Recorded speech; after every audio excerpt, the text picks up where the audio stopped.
Temas económicos en nuestra pantalla. ¿Cómo le va? Bienvenido. Vamos a empezar a ver titulares. En Chile la cosa está candente. Cacerolazo anoche habla del malestar ciudadano ante las dilaciones que sufre esta opción que tratan en los eventos parlamentarios. Y es la opción de retirar el 10% de las jubilaciones privadas.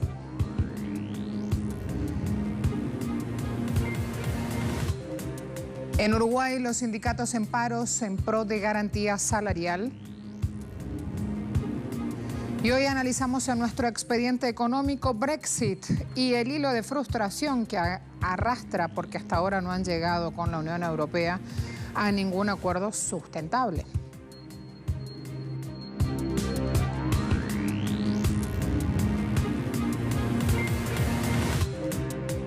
El cacerolazo de anoche en Chile mantiene lo que se puede venir este miércoles si el Congreso no aprueba el proyecto para el retiro del 10% de las AFP. La convocatoria fue hecha por redes sociales para mostrar la adhesión a esta iniciativa legal que fue aprobada la semana pasada en su idea general por la Cámara de Diputados y que este miércoles 15 de julio se vota en sus aspectos particulares antes de pasar al Senado. En caso de prosperar, ¿qué es lo que se vota? La posibilidad de que, por única vez, quienes estén afiliados al sistema de pensiones privado y que así lo deseen, puedan retirar hasta el 10% de su capital acumulado en las AFP. Una propuesta que no tiene apoyo por parte del gobierno de Sebastián Piñera. El modelo previsional chileno fue instaurado en 1980 durante la dictadura de Augusto Pinochet y es altamente contestado por parte de la población con habituales manifestaciones multitudinarias. Piñera anunció al mismo tiempo, buscando bajar la efervescencia social, el fortalecimiento de un plan de apoyo a la clase media, que ahora incluye un bono de $630 para frenar justamente esta aprobación legislativa del retiro anticipado de fondo de pensiones. Ayer también se daba que miles de ciudadanos marcharon por el centro de la ciudad de La Paz, en lo que fue la primera gran protesta convocada por la Central Obrera Boliviana desde que se impuso la emergencia sanitaria hace ya 4 meses. Bolivia, que hoy tiene un gobierno de facto, en breve irá a elecciones generales. El economista e investigador del Centro Estratégico Latinoamericano de Geopolítica, Alfredo Serrano Mancilla, ofreció un balance sobre los resultados de una encuesta que mide panoramas políticos y económicos previos a estas elecciones presidenciales. De acuerdo a una encuesta del CELAP, sobre la base de unas 2.000 consultas, la presidenta interina de Bolivia, Yanine Áñez, fue fagocitada por su propia gestión. Según el sondeo, su imagen positiva se viene abajo 26,6%, al tiempo que aumentó el descontento por la gestión de la economía a 65% y de la pandemia a 60%. Asimismo, se suma la sensación mayoritaria de la ciudadanía boliviana que califica al actual gobierno como corrupto. Igualmente, la población boliviana se empobrece sin que nadie lo impida. El 38% ha dejado de percibir la totalidad de los ingresos y el 52% una parte de los mismos, mientras un 64% considera que las ayudas económicas del actual gobierno fueron insuficientes.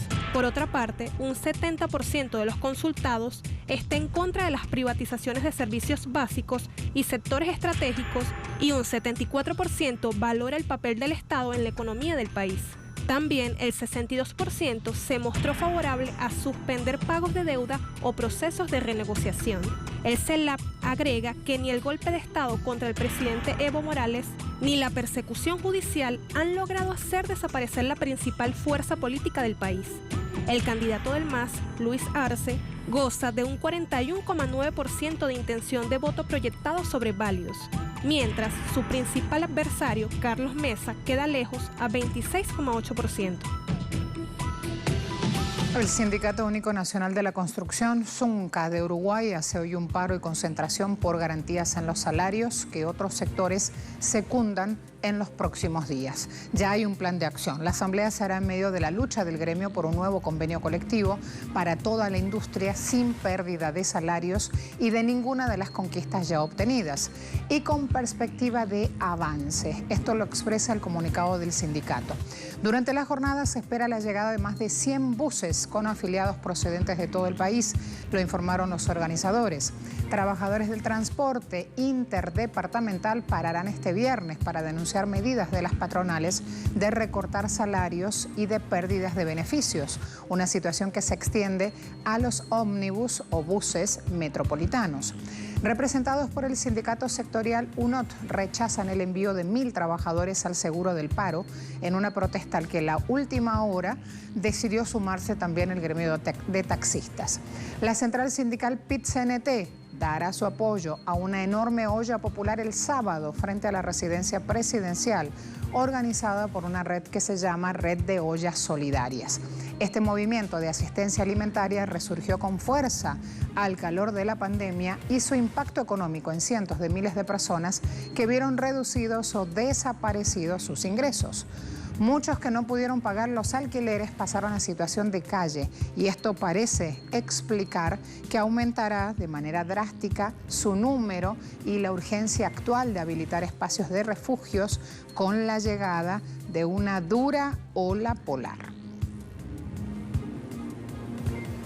La justicia de Brasil decretó la quiebra definitiva de Avianca. Se estableció un plazo de 60 días para presentar una lista de activos que serán subastados y con eso pagarán parte de sus millonarias deudas. Según la oficina a cargo de los procedimientos de insolvencia, la aerolínea, propiedad de los hermanos Efromovich, también accionistas mayoritarios de Avianca Holdings, ya no está en condiciones de cumplir con el pago de la deuda restante, valuada en alrededor de 504 millones de dólares. Por lo tanto, la única opción es la declaratoria de quiebra. De igual forma, el fideicomiso de la empresa Álvarez Marsal Marsale confirmó al diario G1 de Brasil que en noviembre había pedido la quiebra ya que la empresa no estaba operando y no podía cumplir con el plan que había sido aprobado. Ese lunes 6 de julio la misma empresa pidió el procedimiento. Vamos a recordar, Avianca Brasil presentó esta solicitud de reorganización judicial en diciembre de 2018, cuando se declaró incapaz de pagar deudas estimadas en 2.700 millones de reales, moneda brasileña. También tenemos esta situación en Colombia, esta declaración de la vicepresidenta del país. A los pobres les sorprendió la pandemia por no ahorrar. Con esta expresión, la vicepresidenta colombiana intentó justificar que los pobres están en riesgo de caer en la extrema pobreza porque ellos mismos se lo buscaron. Millones de ciudadanos que están en estos momentos en Colombia pasando hambre esperan la ayuda oportuna del gobierno para minimizar y mitigar el riesgo de la crisis económica. Sin embargo, la vicepresidenta Marta Lucía Ramírez, ante los miembros de la OCDE en un encuentro virtual, dijo eso. No les dijo a la vicepresidenta que el país espera una investigación profunda sobre el caso de la ñeñe política que implica al actual gobierno, los casos de corrupción y una débil política social. Sí, habla de que tienen claro de que existirán futuras protestas. Tampoco ha dicho que la actividad real de la economía colombiana cayó 20% en abril 2020, según el indicador oficial ICE del DANE. El DANE es la Dirección de Estudios Económicos, también Grupo Bolívar. Dijo que se trata del peor dato en la historia del marcador y muy probablemente en la historia económica de Colombia. Ese indicador es una buena aproximación del PIB. A la vuelta de la pausa vamos a ver las discordias existentes en torno a Huawei. China se pronunció, Boris Johnson le dio una patada, una decisión que ya había adoptado previamente y hoy este es el panorama.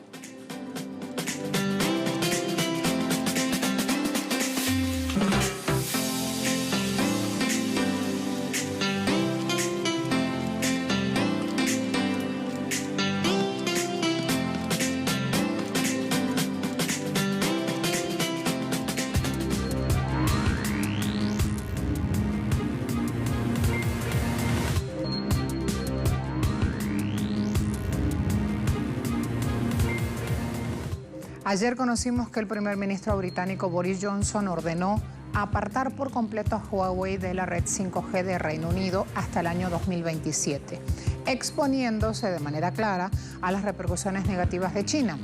Johnson señaló incluso que el mayor fabricante mundial de equipos de telecomunicaciones ya no es bienvenido en Occidente. La prohibición de 7 años será buena para operadores de telecomunicaciones como BT, Vodafone y Three, que temían verse obligados a gastar miles de millones de libras para superar con rapidez a Huawei. No obstante, la decisión, está claro, retrasará el desarrollo del 5G. Las compañías de telecomunicaciones también recibirán la orden de dejar de usar Huawei en fibra de banda ancha para líneas fijas dentro de los próximos 2 años. ¿Qué respondió China? La portavoz del Ministerio de Exteriores, Hua Yunchin, ha declarado en rueda de prensa hoy que su país se opone firmemente a la decisión del gobierno británico de eliminar de sus redes 5G todos los equipos producidos por Huawei. Por lo que dijo, tomarán todas las medidas necesarias para salvaguardar sus intereses. Insiste China en decir que la prohibición de algunos países para Huawei no tiene nada que ver con seguridad nacional, sino con un tema en prevalencia político. Sin ninguna evidencia concreta, el Reino Unido tomó los riesgos infundados como una excusa y cooperó con los Estados Unidos para discriminar, reprimir y excluir a las empresas chinas. El Reino Unido violó descaradamente los principios económicos del mercado y las reglas de libre comercio e incumplió las promesas relevantes hechas por el Reino Unido. La decisión equivocada perjudica gravemente los intereses de las empresas chinas y afecta gravemente la base de la confianza mutua en la cooperación chino-británica. China se opone firmemente a esto. China está seriamente preocupada por esto y recuerda a todas las compañías chinas que otorgan gran importancia a los crecientes riesgos de seguridad política que enfrentan sus negocios en el Reino Unido.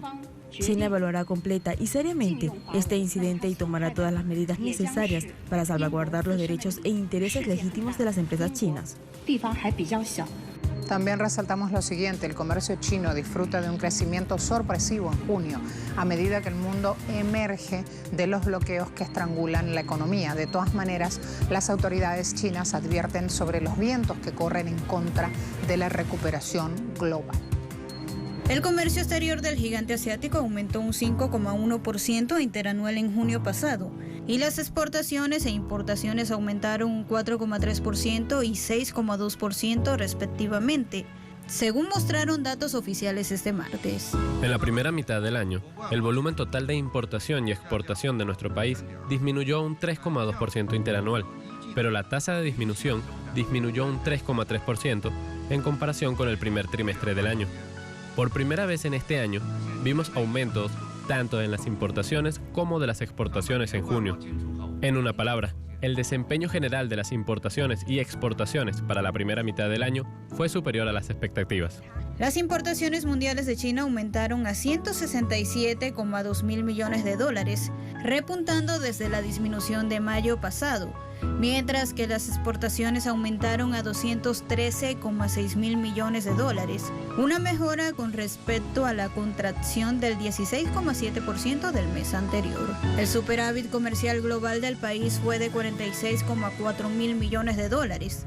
Un punto que no se pierde de vista es la guerra comercial contra China, que recrudeció Trump en los últimos años, pese a que tanto Estados Unidos como China firmaron un acuerdo en enero pasado para posponer nuevas sanciones. Los aranceles impuestos anteriormente se mantuvieron en su lugar, por lo que los exportadores siguen enfrentando obstáculos. En medio de la lluvia de aranceles que se lanza desde Washington, China se comprometió a comprarle más a Estados Unidos.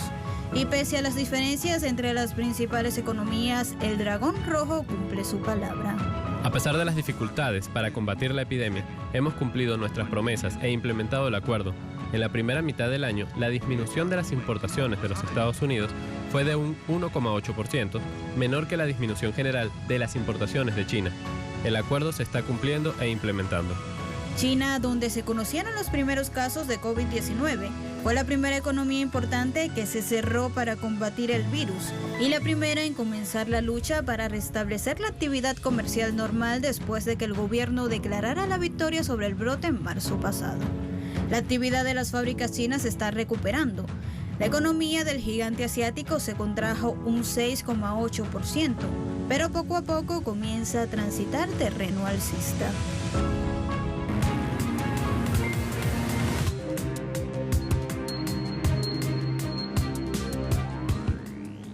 Vamos a ver en terreno petrolero cómo OPEP pronostica un fuerte repunte de la demanda mundial de crudo en 2021 y abre buenas perspectivas de crecimiento. También la organización advirtió de que estas perspectivas siguen dependiendo de considerables incertidumbres, tanto al alza como a la baja, en lo que respecta a crecimiento y eficacia de las medidas de estímulo implementadas, así como a la evolución de la pandemia de coronavirus y la necesidad de imponer nuevamente restricciones. Por otro lado, el cártel petrolero subraya que la cooperación histórica entre los países miembros OPEP y los países que no hacen parte de la organización, por ejemplo Rusia, junto con el apoyo de otros productores del G20, han ayudado al mercado mundial del petróleo y por lo tanto al mundo a superar los recientes desafíos sin precedentes. Para la elaboración de sus proyecciones, OPEP contempla que la economía mundial sufrirá este año una contracción del 3,7%, 3 décimas peor de lo anticipado anteriormente, consecuencia de un impacto más pronunciado de la COVID-19 en algunas economías emergentes, seguida de una recuperación del 4,7% para el año 2021. Cotizaciones hasta ahora. Brent marcando 43,40 dólares el barril, tendencia a la baja. WTI operando a 40,87 dólares el barril, tendencia a la baja. Y en la jornada del 15 de julio, la cesta OPEP se ubica en 43,38, bajando también. Brexit, a la vuelta al análisis.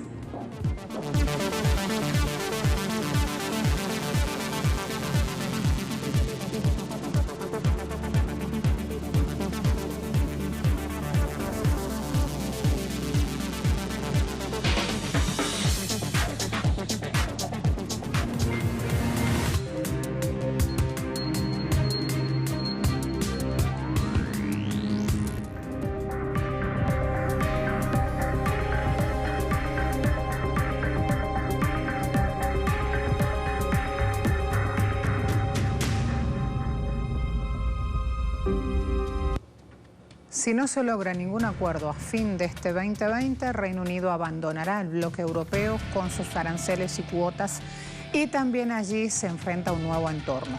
Miren cómo lo dijo y quién lo dijo. Donde estamos en términos de lograr un futuro acuerdo de relación entre la Unión Europea y el Reino Unido, ha habido 4 rondas de negociación hasta la fecha y realmente muy poco progreso y mucha frustración. Esperamos que el Reino Unido adapte su enfoque al compromiso que hicieron en las declaraciones políticas de las que se han alejado desde que comenzaron estas negociaciones, para que podamos tratar de poner en práctica las piezas de este acuerdo.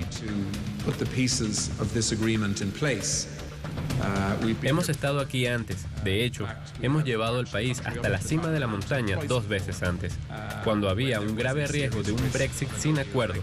Ahora nos estamos preparando para un acuerdo sin comercio posible, aunque creo que un acuerdo es más probable a que no lleguemos a él.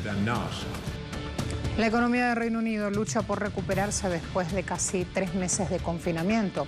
El presidente de la Oficina de Responsabilidad Presupuestaria dijo a una emisora británica, Sky News, que el nivel de deuda del gobierno era sin precedentes, lo que será una difícil tarea recuperar el aparato económico del país. Un informe del organismo OBR sugirió que la economía del país no se recuperaría de la crisis hasta el año 2024. Según las autoridades, la pandemia podría llevar a una mayor disminución del Producto Interno Bruto anual de Reino Unido en 300 años. Gracias por acompañarnos. Hasta la próxima.